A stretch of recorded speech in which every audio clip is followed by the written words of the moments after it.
Description. Oh, yeah. Yeah, yep, it says that.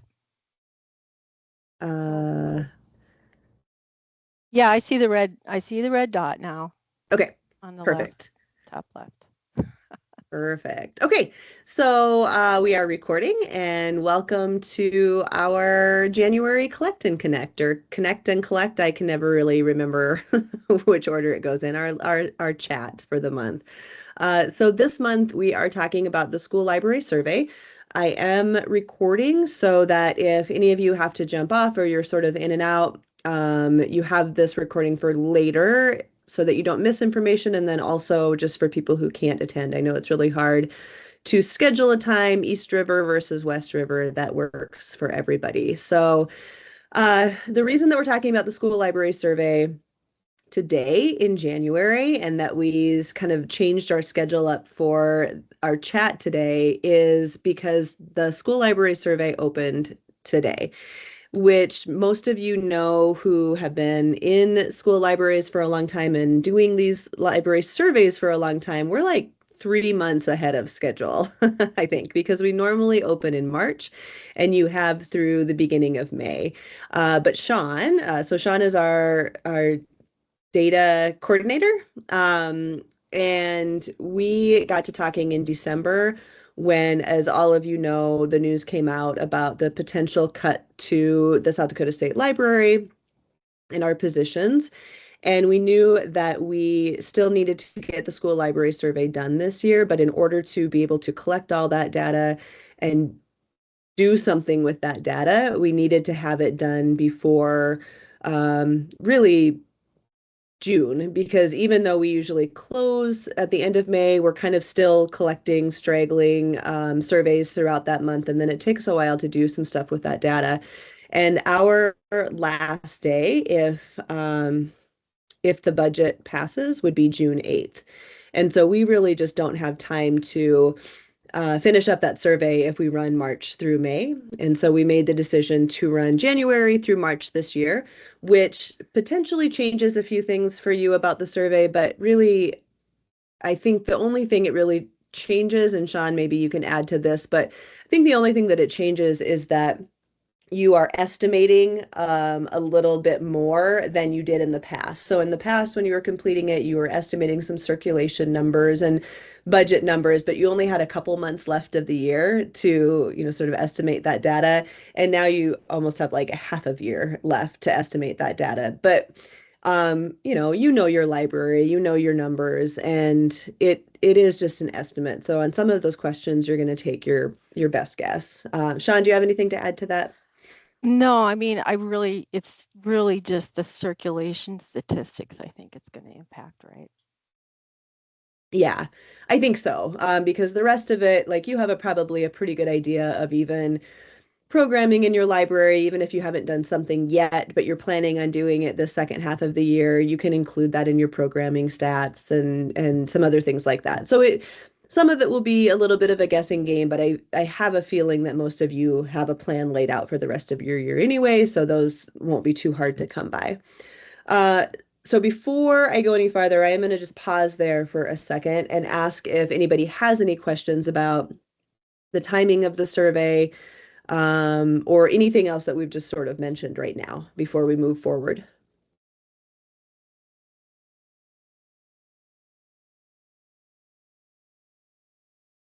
Okay. Well, don't be shy as we move forward to either type it into the chat or just raise your hand or just speak up. We'll take any questions as we go. What we want to do today is talk about the survey and any changes to the survey. Last year, probably the biggest changes were made to the survey because we moved it over to a by the school format instead of by the district format. So those of you who did it last year, nothing has changed in that. We're still going to collect information from each school. Um, if you've never done it before, then congrats. You just get to, it's all fresh and it doesn't matter anyway. So we're still collecting by school and it is in Google Forms still instead of counting opinions, which is where it was for probably years and years, Sean. So Google Forms, I think we heard or we had feedback from people last year that said that that was pretty easy to use. The only thing I would say there is to make sure that you are either logged into a Google account, like a Gmail account, when you do it, so that it will save your work if you're not going to finish it in one sitting. Or I think better yet, there's a worksheet, and Sean's going to show you that worksheet, I think, here in a second. There's a worksheet that we really recommend that everybody does first. And so then when you go to do the actual survey, like when you pull up the Google form, yeah, Sean's pulling it up now. When you pull up the Google form, you have that worksheet in front of you, and actually just inserting that information into the form is only going to take you a few minutes, and you can do it in one sitting, and then you don't have to worry about your work not saving, or you close out and you go back and it's not there anymore. If you have it all in the worksheet to start, it's so much easier just to jump into that form and then just insert your numbers and be done with it. So Sean has the worksheet pulled up, and I'll let her talk a little bit about that and explain how that works. Yeah, so we have this worksheet that you can download, and it is on our LibGuides page. And I think all the communications that Scotty puts out, it's on there too.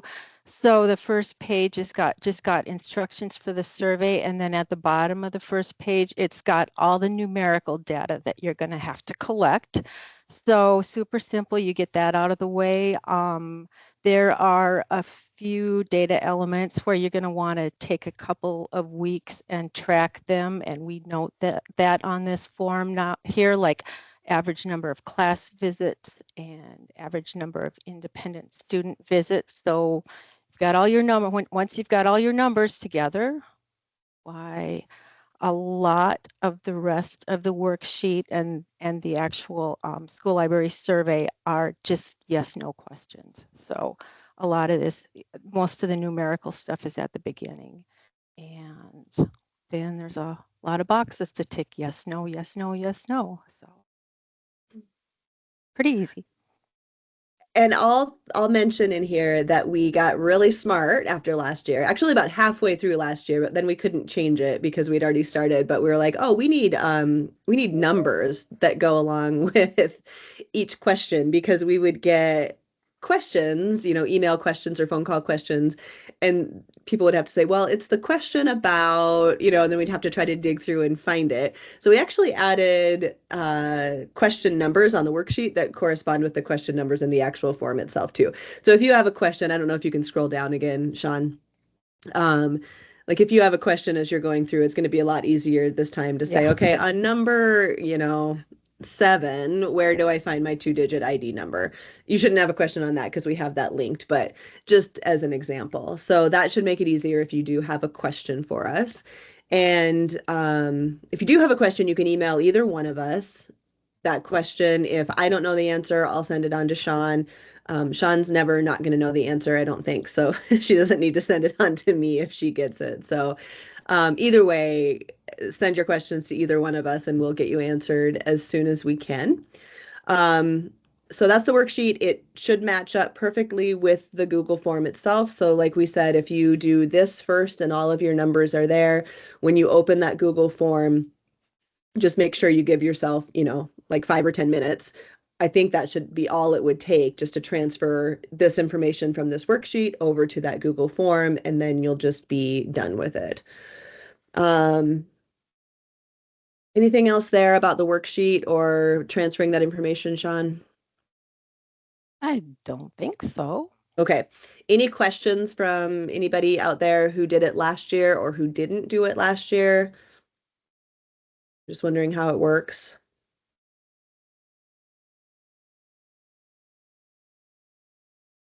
Okay, good. It's pretty self-explanatory. Your census numbers are in there, and your school and district ID numbers are in there. There's links for those for you to be able to find those.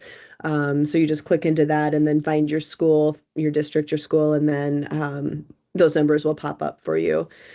Um, be really careful. I don't know if this is kind of coming out of order, but I'll just say it as I'm thinking about it. Be careful with the data that you enter. Like really make sure that um the information that you're putting in is accurate, because I think some things that happened last year when Sean went through all the work to put our Power BI stats together. So if those of you who've looked at it, you know, those are those comparative stats where you can look at your school versus another school, and just the information for your school. I know when I brought that out at the school library leadership retreat, there were some people who were like, "Oh, that doesn't seem accurate for my school." And I was like, "Well, that's what you put in, you know, at the time." And so just make sure that you're really careful about those, especially like your budget numbers and your collection numbers and all of that as you go, so that it does accurately reflect your school and your district. So that when you go out and look at that, or other people are going out and looking at that, it is accurate. And then, And Sean, I don't know, I think we talked about this a little bit last year in last year's call, and I don't know if you have anything prepared to talk about with this, but do you just want to maybe, if you can, talk a little bit about why we do this survey of school libraries every year, why we collect data? mhm, mhm. Sure, sure. Yeah, uh, um, some of you know that the state library is tasked with collecting annual statistical reports from all South Dakota libraries, but of course, we don't just do this to fulfill that mandate. We want to we want the data that we collect on the school library survey to be instrumental in creating a statewide picture of school library service statistics and staffing and resources and offerings. We want to learn how we at the state library can help you be the best you can be at your roles. So Scotty uses it to plan trainings and things like that. And we also want to be able to produce a collection of library data that is useful to you so that you can use it to make decisions about staffing and resources and servicing of services and things like that. Yeah. Do you know how long that we've been doing this? Like how many years? I don't, and I think I asked Brenda Hemmelman to look that up last year too, and she couldn't get to the bottom of it. I know that we have data since 2009 in our files, but I know that the survey is older than that. I know that a lot of the questions are based on a bunch of studies by various states over the past 20 years or so regarding school libraries and student academic achievement. And I know that a lot of the information we ask for on the survey are things that are associated with better test scores, our test score outcomes for students, and some of those data elements would include extended library and service hours, more student visits, higher expenditures on the library, larger and newer collections, and flexible scheduling. So those are Yeah. all things that we ask about. Yeah, great. And I mean, it really, like, the survey goes, or yeah, the survey goes along with what we kind of call the three pillars of effective school libraries, which is the place, the program, and the professional. And then every year, it used to be called the data digest, would be produced with the data that was collected in the school library survey. And then a couple of years ago, we turned that into the facts and stats, or stats and facts, facts and stats. There we go. Formerly known as data digest. And we have archives of all of those as well. So those are sort of a snapshot of like the state results. So it's not a breakdown by school, but it's sort of that overall picture of, you know, how many libraries do we have? How many school librarians are certified teacher librarians, and how many are paraprofessionals, or how many are this? How many school libraries are doing this for program and have this for spaces, et cetera, in their library. So it's that snapshot, and that's available for, you know, years and years past.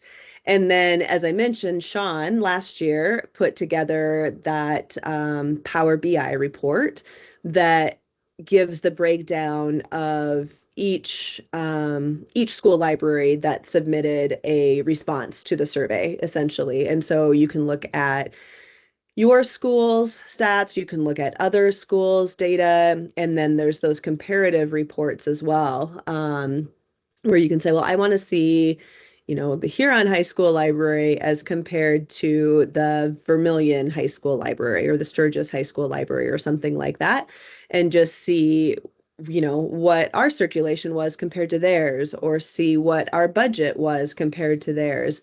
And that goes a long way towards advocacy as well. So I know in my district, so I live in the Meade School District, which is Sturgis, and I'm on the school board as well. And our superintendent is always talking about our peer schools. And so those are those schools that are like ours across the state. So Sturgis, I don't know what it is, Sturgis, Pierre, Watertown, Brookings, Huron, Mitchell, probably. And so it would be really good to take our school and compare it with some of those to say, well, what do those look like? And then I could go back to our superintendent and say, well, actually, Huron High School is doing this and Sturgis High School is only doing this, or maybe it's vice versa. So these Power BI reports are really, really powerful. Hopefully Sean has time, maybe after this year's survey wraps up, to be able to put that out. And hopefully we'll be able to put out, I don't know if we'll even be able to put out facts and stats, you guys. I'm just going to be really honest with you, and let you know that we are through this process of potentially being laid off. Several of, I think you've all seen that 12.5 FTE are kind of on the chopping block. And what have we lost already, Sean? Maybe three people Yeah, out of that yeah. 12.5 to new jobs, because we have to be looking right now. So one of those people is the person who was very instrumental in publishing the facts and stats with us. So Sean and I will either have to put that together ourselves. And we can have the same statistics for you again. It just Yeah. won't look quite the same. So, It might and we're it, at a it min. might be Oh, different. go ahead. Yeah. And I think I'm showing you the LibGuides right now, but those Power BI reports were here. And actually, if you look at this one infographic um, statistics report, that's basically if you have it set to view the statistics for the entire state, there's filters over here. That's basically what's in the facts and stats publication too. So at a minimum, we're going to have that for you. And we will also try to have these other Power BI comparison reports, because it's a really nice way to package that data up for you. So it's really easy for you guys to use the data on your own for your own purposes. Yeah. And I'll add to that in saying, obviously that data will be really important this year for you. And then I want you to think about the future too. Um, if the state library is no longer here to administer the school library survey, I would encourage you this year, as you're doing the survey, to maybe save that worksheet. Print it, save it, or save it as a PDF or something, just so that you have the questions available for yourself even in the future, because that is information that's really important, not only to us, like we don't, like Sean said, we're not just collecting it to collect it, but that information is there for you to glean, whatever it is you need to from, so that you can use that information in your school and in your library and as advocacy, or whatever you need it for. And so in the future years, it's going to be important that you still collect that information, even if it's for yourself. And you could pick and choose off of that worksheet too, but if you want to be able to continue to compare your stats, next year to this last year, to the last year, to the last year, that is something that you may have to continue to do on your own. And so I think it would be really important to save the questions that we have asked this year at least, and that'll give you a good idea going forward of the type of information you should continue to collect. I'll pause there for a second and answer any questions you guys might have.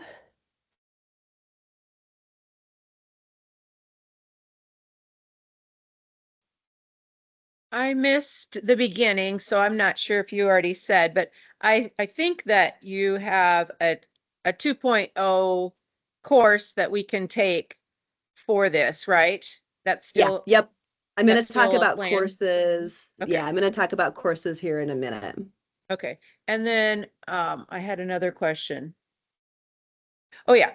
Since we're answering the survey a good bit earlier than last year, are we supposed to just kind of base it on first semester, or are we just supposed to double it, or how are we handling it so that it's comparable? Sure. Um, uh, Sean, do you want to take a go at that first? Well, yeah, I like we just talked about I think that circulation is I don't know. I mean, I don't know how you all track expenditures if you know by about now what your expenditures were for Yeah. physical and digital materials. So there's that. And then there's circulation. And I think that's the big one that we ask you to guesstimate as close as Yeah. possible. We also added a different kind of circulation question this year. We asked you to estimate your circulation for a typical 2 weeks. So that Mm, should help us out with that a little bit mm, too, so, mhm. since we're collecting so early. Okay. Yeah.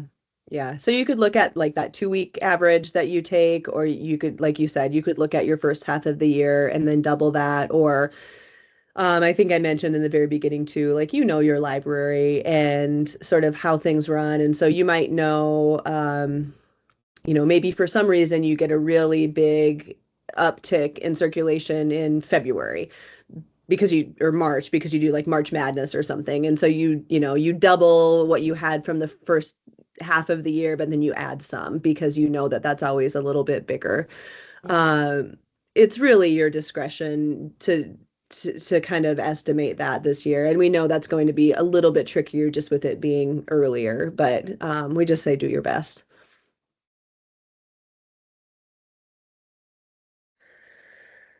Okay, then I'm going to talk just briefly about the two courses that correspond with the survey. And we started doing this last year because we just decided it would be really nice if you're already going through the work of doing this survey to have sort of an end result and then also to be able to get credit for doing that. And so some of you did the first course last year, and I was like, oh, how do we do that now? Like, how do we keep moving forward? And so there is a school library survey 2 course that's being offered. So any of you who did not take the course last year, then if you want to take a course this year and get credit, you're going to sign up for School Library Survey 1. If you did take the course last year, you're going to sign up for School Library Survey 2. So they have the same basic format. They really, what the course is asking you to do is to complete the survey. So fill out the worksheet and complete the survey, and then create an annual report with that information that you collect for the survey. Along the way, there's just questions that have you reflecting on your library a little bit. So your place, your program, you as the professional. And that just sort of helps you get a better idea too of what you want to share, what sort of information you want to share on your annual report. Like what do you want the world to know about what's going on in your library, both the good and the bad, maybe. What do you want to share with your stakeholders? So there's sort of reflection questions along the way, and then that final project is creating your annual report. And that annual report does not have to be a scary thought. I think I shared, and some of you either did these last year or you've seen the ones that other people produced last year. They can be whatever you want them to be. They can be infographics, they could be, an actual like essay type report, it could be a video, it could be in pictures or, whatever. It doesn't have to be like what you think of as, oh, this is a really daunting task. This is an annual report that I have to create. You can make it however you want to make it. And if any of you, actually, probably what I'll do is I'll share in a couple places again the examples of the annual reports that were created last year so that you have a better idea of what people did with those, because there were some really good ones. And again, that's not for us, that's for you. And that's for you to be able to share with your principal and your school board, your superintendent, your teachers, your students, your parents, whoever you want to share that with. And again, it just speaks volumes to showing what you are doing in the library, because obviously not everybody knows what a library does or is, or that it's relevant. People, don't think that our libraries are relevant anymore. And I think we all need to show that they are, and why they are, and what we're doing, and that they're more than just books. And even if they were just books, that's still relevant, and our students are reading and using our spaces. So I think that annual report creation is so, so important. And as long as you are collecting this information anyway, you might as well be doing something with it on your end. So the School Library Survey 1 course is sort of a general overview of those three pillars of effective school libraries. So the place, the program, and the professional. And there's just a brief video for each one that you watch and then reflect. And then the School Library Survey 2 course is a little more focused on, make sure I get this right, which one I chose. I think I chose the program. Nope, the place, I'm sorry. So focus on the library as place. And so looking at the professional and the program in terms of the environment, the library space, the library place, the environment. And so there's a brief video for each of those, and then that reflection piece, and then again, just your annual report at the end. So they're both set up the same. They just have a little bit different content. So if you took the first one, you can take the second one, and it's just a little more in-depth look at one of those pillars. And then if you didn't take the first one, you get that overview of all three, which is really nice. And just talking about why data matters, I think is really important as well. So those are the two courses. I think right now there's a few signed up in each. You don't have to make that decision yet to do the course if you don't want to, but I would say by the time you start working on the worksheet, you would want to make the decision on whether or not you wanted to enroll, because the worksheet sort of, or the modules go along with the worksheet. So you might as well be enrolled if you're going to start working on the survey. And I think last year I was able to give until basically the end of the school year to finish that up, because people were creating their annual reports. Uh, I don't know. I guess this year the survey wraps up mid-March, like March 13th. I guess we'll play it by ear. I'm not going to give like a really specific deadline for that annual report and for you to finish the course yet.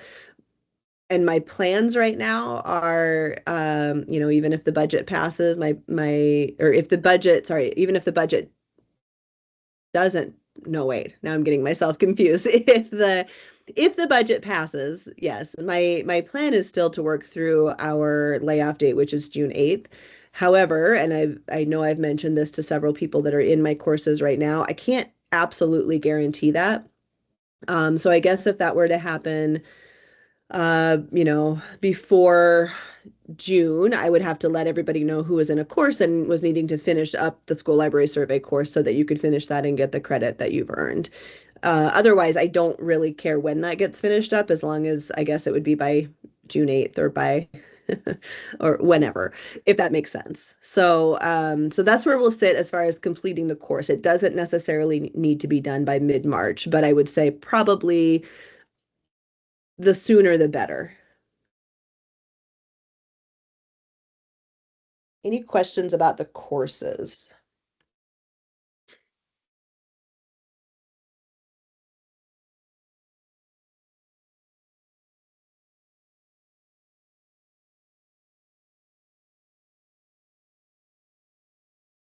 Has anyone had a chance to look at the survey this year or the worksheet yet?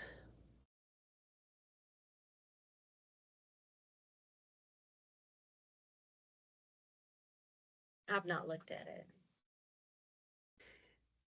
We tried to make notes last year as people were completing the survey on things that maybe needed to be just wording needed to be changed a little, or some of the questions that seemed to be a little bit trickier for people.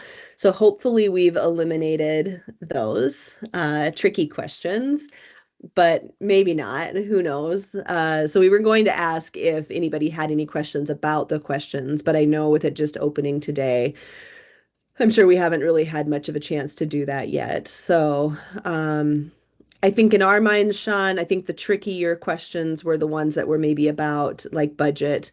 Sometimes that gets like you have to reach out to somebody else sometimes about what that budget is, or I don't know, especially if you're in a district, I think that has maybe like a library coordinator type person and that person's in charge of your budget. So sometimes those can be a little bit trickier to find. But I think that when we moved this to the school level versus the district level, it felt like it made a really big difference because you know what's going on in your own individual libraries versus one person in a district trying to do them for all of the libraries in the district, because you don't necessarily know what's happening in all of those libraries. So we do feel like that made a good difference in the data last year.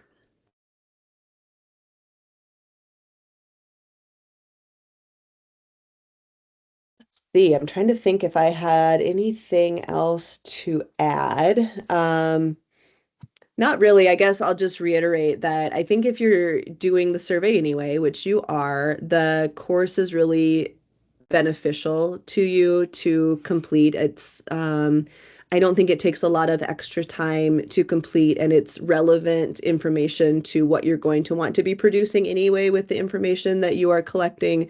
So I highly encourage taking one of the courses, whichever one you need to take. And those should be the enrollment for those is open. You can find them at library.sd.gov if you go to the school library services page and just enroll quickly there. And then everything should be open for you, the worksheet, the survey, and all of the modules and the courses as well. And then I'll just mention as I'm thinking, this has nothing to do with the school library survey, but if you do go out to the school library services page on the state library website, there is a link to like a resources page, a guides and resources page. And I've been making like one guide a month for the last, I don't know how many months, that are related to school libraries and what you do in the school library. And I would recommend, if there's any of those topics that you want to save, like go out there and download those PDFs. So save those, get those, someplace on your computer, because obviously don't know what's going to happen with our website. And not only June 8th, but also like the person who helped us with the facts and stats, the data digest, is also our webmaster. So I don't really know what's happening with our website once she, I think, what was her last day, Sean? Coming up soon. January 31st. January 31st. So after January 31st, we don't really know what's happening with our website. And so I just recommend if there's any of those guides that you're interested in, I'd go out and look at those now. I will let you know, I did stop producing. I was doing one school library scoop per month, but those really had to do with our electronic resources. And yep, they were in Niche Academy there. You can see those. So like a lot of them had to do, some of these don't, but most of them had to do with like, how do we use book flicks in the school library, or how do we do this with I don't know, some of the other like SIRS issues researcher. And if this budget passes, the only electronic resources that's saying is ProQuest. And so I have held off creating any more of the school library scoop for now, unless I just want each one to be on ProQuest for the next, several months, which it could be. Like, how do we really get to use ProQuest well if that's the only thing we're going to have? But we'll see about that. I've just sort of held off on that for now. But if you haven't looked at these school library scoops and there's something here that's interesting to you as well, you might want to get that watched too. Um, just precautions, hopefully, but I just want to throw all of that out there to you. And also maybe the same thing with the data digest. Like if that information from years past is important to you, that might be something that you want to look at downloading or, finding a way to save that information as well.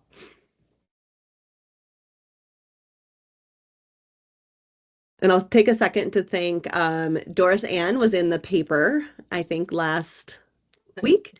Or maybe not the paper, the news, Oh, yes, the a newscast, yeah, news News cast, Center yeah. one, I think. Yeah, with some nice quotes. And I also think there's a few other people on the call here who have been emailing and writing letters and gathering information, and that is very much appreciated as well. So, hopefully everything that we're talking about here right now, as far as these precautions and the reason that we're doing the school library survey early is not, hopefully we just continue on after March, but there's no guarantees in that. So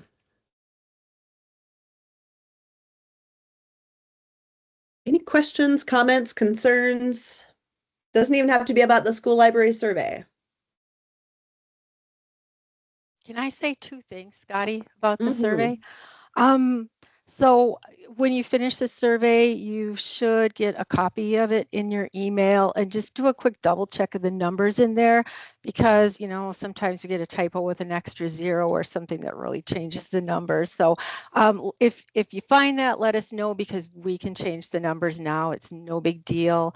And also just check your email for we try to review the surveys within a couple of days if we can. If we have a question for you, we will email you. So just watch for an email from me or from Scotty, survey. So that's all. So I'm sorry I jumped on late. So we're just going using data through second quarter and extrapolating it for the rest of the year? Is that what we're supposed to do? Okay. Yeah, just estimate the best you can. Okay.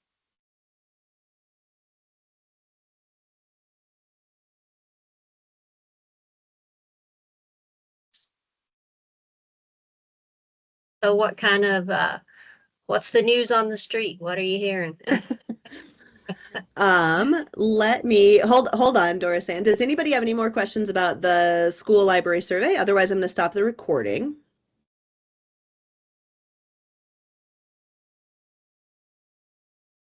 All right, I'm going to stop recording. We'll thank everybody who's watching this recording later for being here and for filling out the survey.